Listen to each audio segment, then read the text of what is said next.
this edition of Southern Newsweek, bus users unite to fight for the reinstatement of one particular route. But did their request have any effect? We find out why a Dunedin academic says DNA analysis could help in the fight to save an endangered species. And an aircraft with a special purpose goes on show with the hope it'll inspire future humanitarians.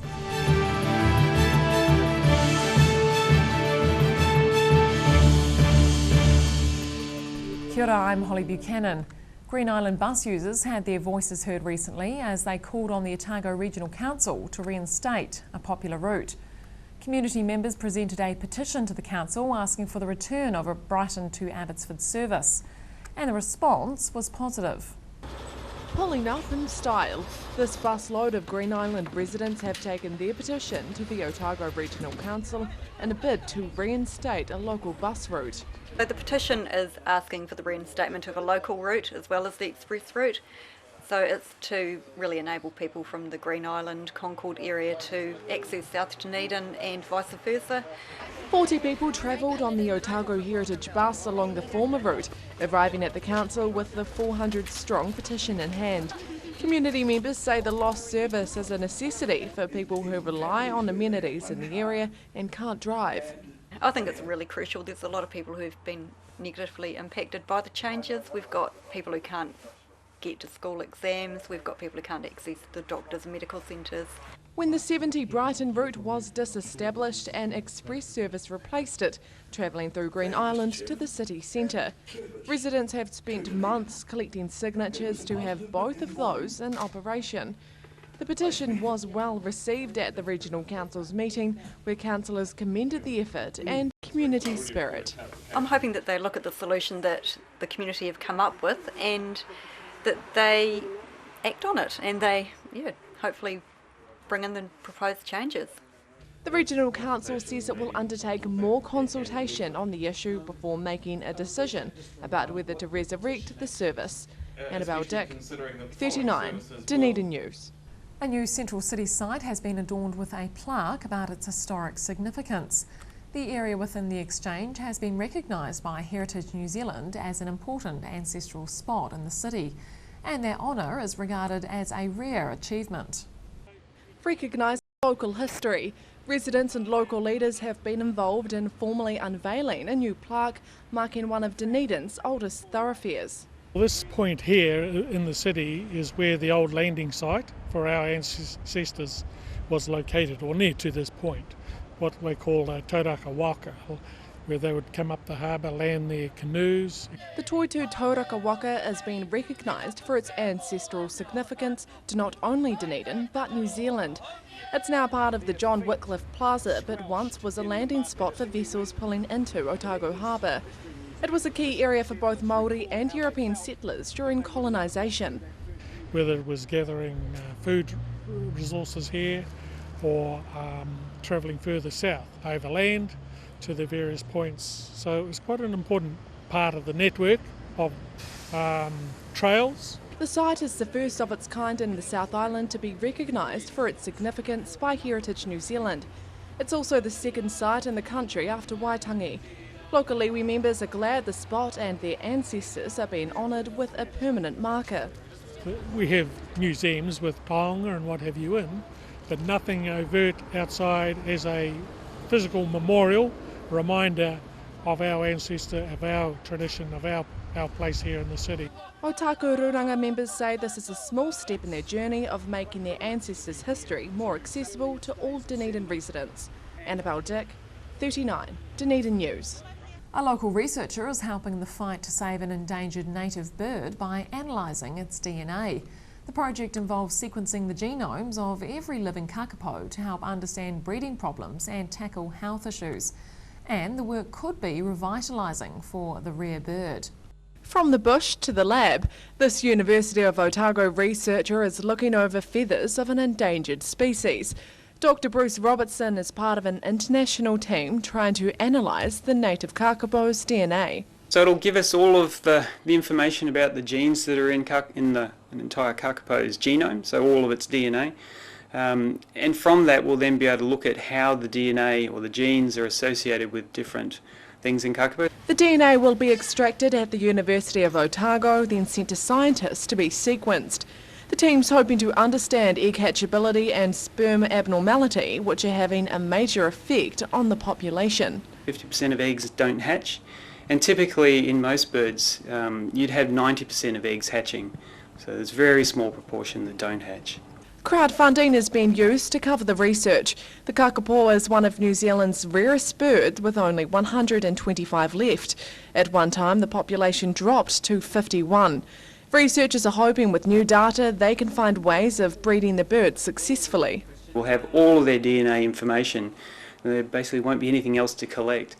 And then it's just down to the bioinformatics, trying to figure out what all the genes and how they relate to each other and how they relate to egg hatching or poor hatching success and so on. Researchers will have the first 40 genomes available to them within a month when they'll begin work on that data.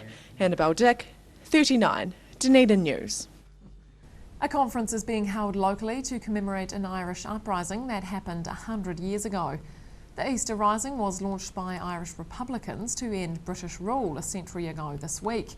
And the local seminar is about showing New Zealand's connection to the event despite geographic distance. Informing Kiwi residents about an Irish issue. This academic is looking at the significance of Ireland's Easter Rising to New Zealand. We're having the New Zealand part of a worldwide re-examination of the Easter Rising, which was a rebellion which took place in the middle of the First World War. The Easter Rising happened predominantly in Dublin in 1916, which led to the forming of the modern-day Irish Republic.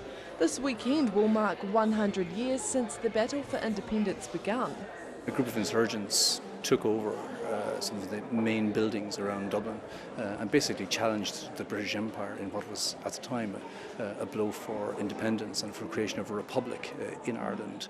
The University of Otago's Irish Studies Centre invited a wide range of academics to talk about different aspects of the conflict. Keynote speakers are covering the role of women as well as the relationship between Ireland, the rebellion and empire. Local Irish experts are also using the conference to highlight the connection between New Zealand and the uprising, as many Kiwis have Irish heritage. This is something that's not really well known as part of New Zealand's history, but it's very, very important because it answers to the origins and particular political and cultural meanings for a significant section of the New Zealand population. The two-day conference at Toitū Otago Settlers Museum finishes today. Annabelle Dick, 39, Dunedin News. Aviation fans have had a chance to see a unique operational aircraft at the Otago Aero Club. The Cessna is used by a global humanitarian organisation to deliver resources to developing countries. And it's hoped the plane's public showcase will inspire more people to get involved. Getting a taste of life as a pilot. For the first time ever, the Cessna 206 is in Dunedin, courtesy of international organisation Mission Aviation Fellowship. It's a rare chance for the public to see the type of plane that's used to help facilitate the work staff do to help those in remote areas. Because of our remoteness in New Zealand, we've never had the opportunity before of having an MAF plane here before. And so this is the very first time. So some of our supporters, for example, they read about us and they've seen photos, but they've never actually been able to see a real live plane. And this is just like we would have it operationally overseas. Mission Aviation Fellowship is an international organisation that flies its fleet of 130 small aircraft in developing countries. They partner with around 1,500 other organisations, including World Vision and Tear Fund.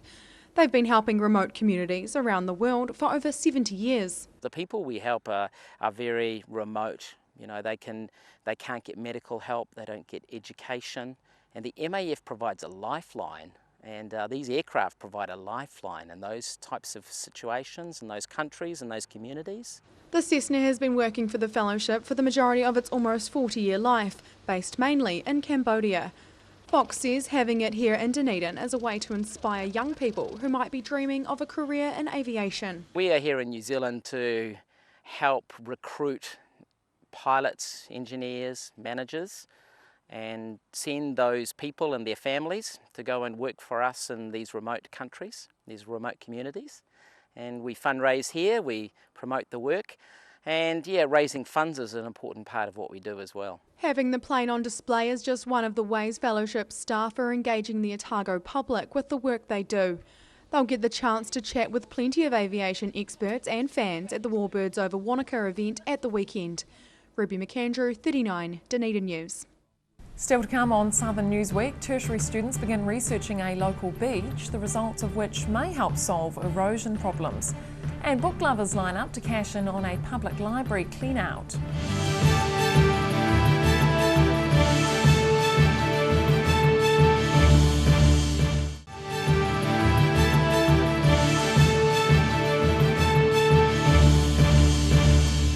Welcome back. Local university students are researching St Kilda Beach in an effort to better understand dune erosion.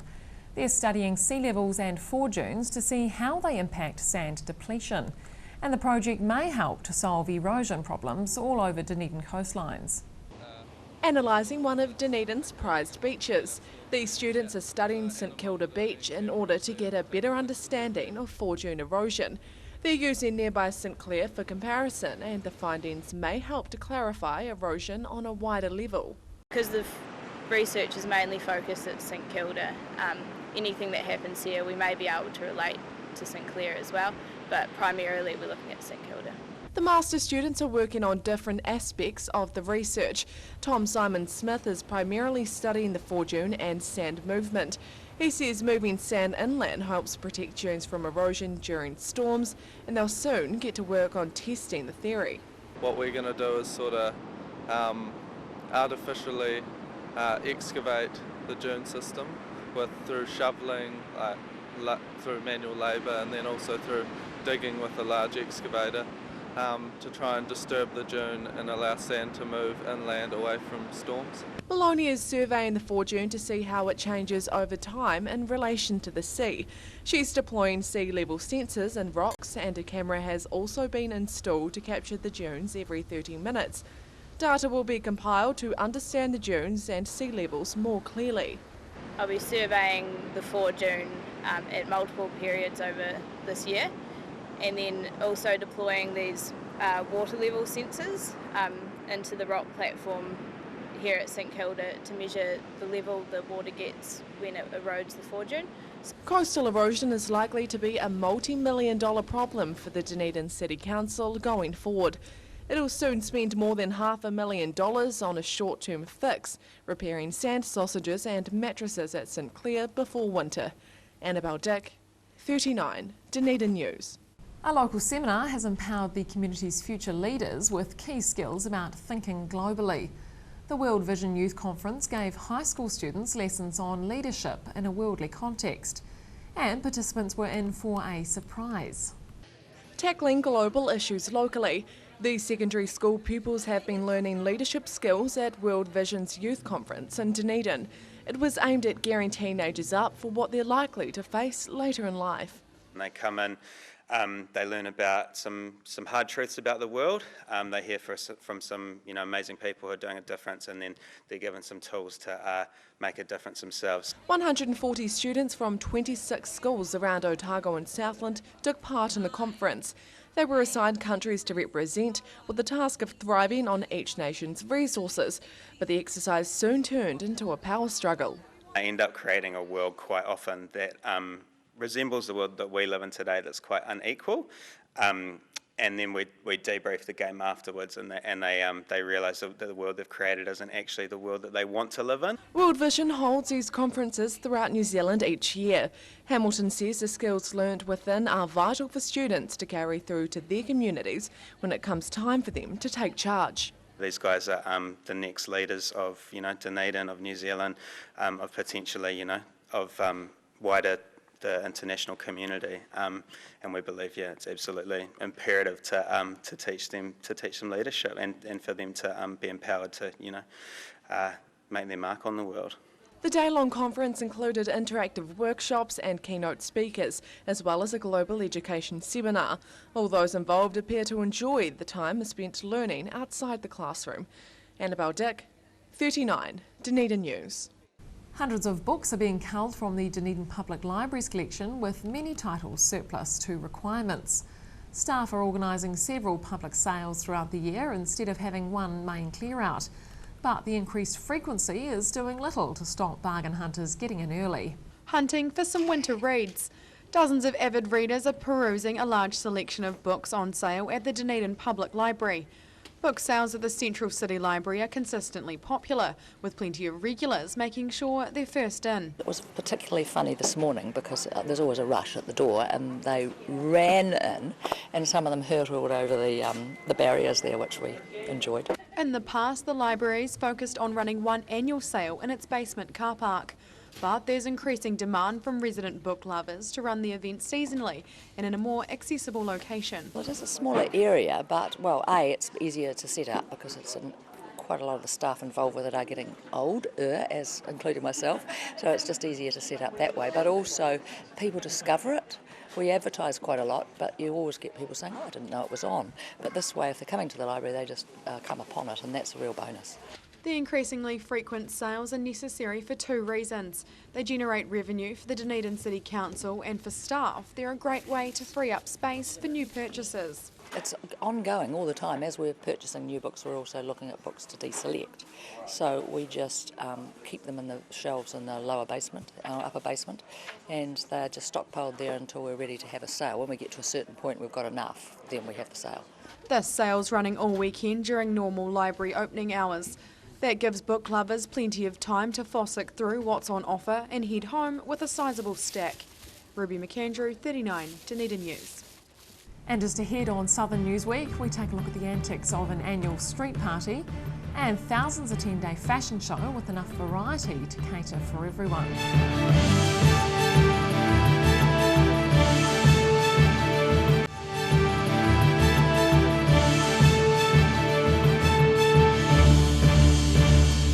Welcome back. Local authorities are pleased with student behaviour at the recent Hyde Street party. Extra police and emergency personnel monitored the thousands of costume residents at the popular event, and the Otago University Students Association is committing to its involvement. The result from arguably Dunedin's most popular student event. Despite 8 arrests and general acts of drunkenness at the Hyde Street party, local authorities are praising the behaviour of attendees. The event had help from police, Māori wardens, St John's and more local groups there to assist in its smooth running. I've spoken to quite a lot of different police officers and security guards, and they're all happy with how the event's going, so it's looking really positive. More than 3,500 people attended the North Dunedin street party, dressed in a variety of creative and innovative costumes. Media were only granted access to the start of the event, kicked out after 10 a.m. for safety reasons. OUSA members are commending students' conduct and comparing the day to last year's party. The Students' Association forked out $50,000 for the event, and it's committing to ongoing involvement. Because OUSA provides safety, that's something that we will always consider at the first and forefront, and this event would probably still go ahead without us, so we're not looking to remove those safety mechanisms anytime soon. There was a high demand for tickets this year, with the OUSA's server crashing twice and tickets selling out within 45 seconds. It's proof the iconic party's still on trend, despite it being a much milder affair. Annabelle Dick, 39, Dunedin News. A Kiwi fashion designer making waves overseas is back in the country as a guest of ID Dunedin Fashion Week. She made the time to meet with the city's fashion pack and discuss her career ahead of the International Emerging Designer Awards. And she had a surprise for one lucky entrant. Taking fashion cues from an international expert. A talk by London-based fashion designer Amelia Wexted brought out some of the city's most stylish residents as part of ID Dunedin Fashion Week. She's visiting in part to share her experience and expertise in the industry to those who are hoping to follow a similar path. I was a budding fashion designer once upon a time where that was my dream, and so I think it's incredibly important to support the young talent that is obviously New Zealand based, and then also what's so exciting is that you've got all these international students that are flying in, and yeah, the talent has been incredible, so it's been great. The Amelia Wexted label isn't stocked in New Zealand, but it's a name many people know. Its notoriety is partially a result of an extensive celebrity client base, which includes Kate Middleton. The Duchess of Cornwall wore one of Wexted's designs on her visit to Dunedin in 2014. It was her only royal tour outfit by a Kiwi designer. It was an amazing, amazing moment, and I felt very, very proud watching her wear one of my designs in New Zealand. During her time in the city, Wicksteed's been one of the judges for this year's ID International Emerging Designer Awards. She says it's refreshing to see a range of diverse talent and the ambition entrants have to pursue fashion careers.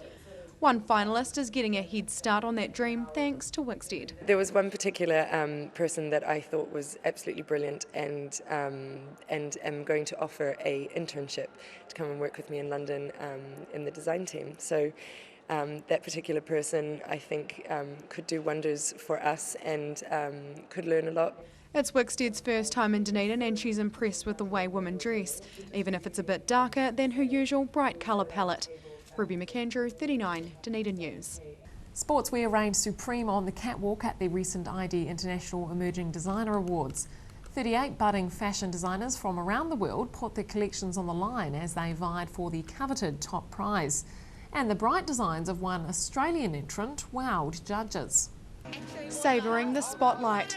In front of a crowd of almost 1,500 people, Queensland-based fashion designer Jordan Anderson took out the top prize in this year's ID International Emerging Designer Awards. His winning sportswear-based collection was inspired by his experiences travelling the world. The title of the collection, Global Citizen, it's a feeling that I felt after my 13-month exchange program where I visited 14 countries in that time, but it's also up for interpretation, that title. And then also referencing like the movie Cool Runnings and the Olympic themes, and yeah, but there's definitely that sportswear in there as well. With a win under his belt, Anderson's now working towards an internship at Adidas in Germany, bolstered by the validation and support his collection has received. 6 judges were tasked with deciding the award winners, a challenge that the head judge says is near impossible. It never gets easier because fashion is always evolving and changing.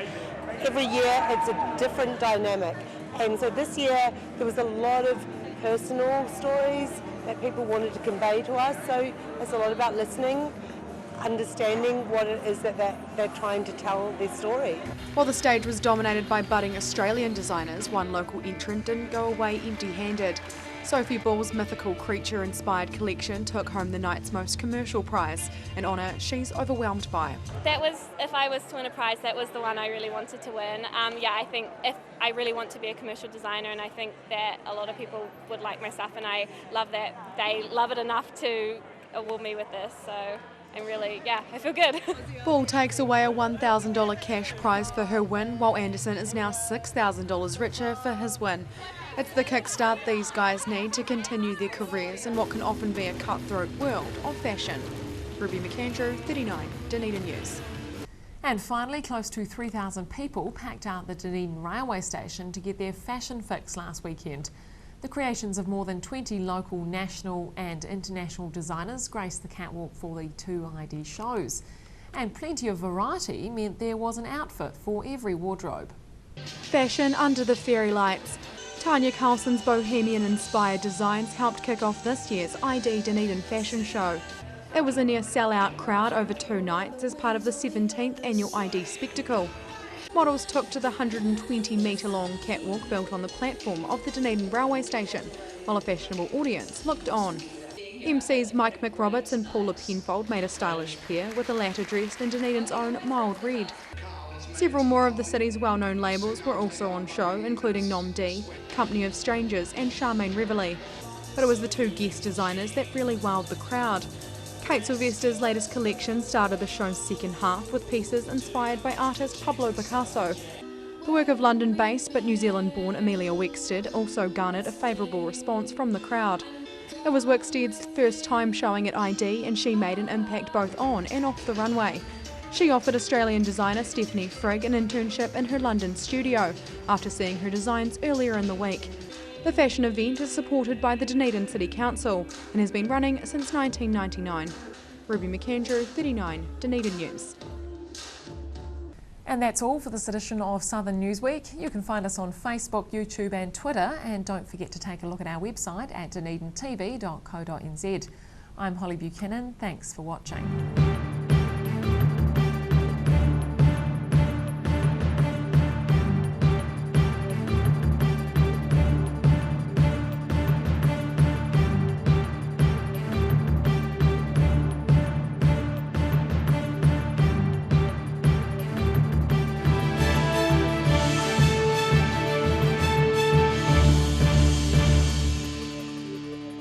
supporting local content so you can see more of New Zealand.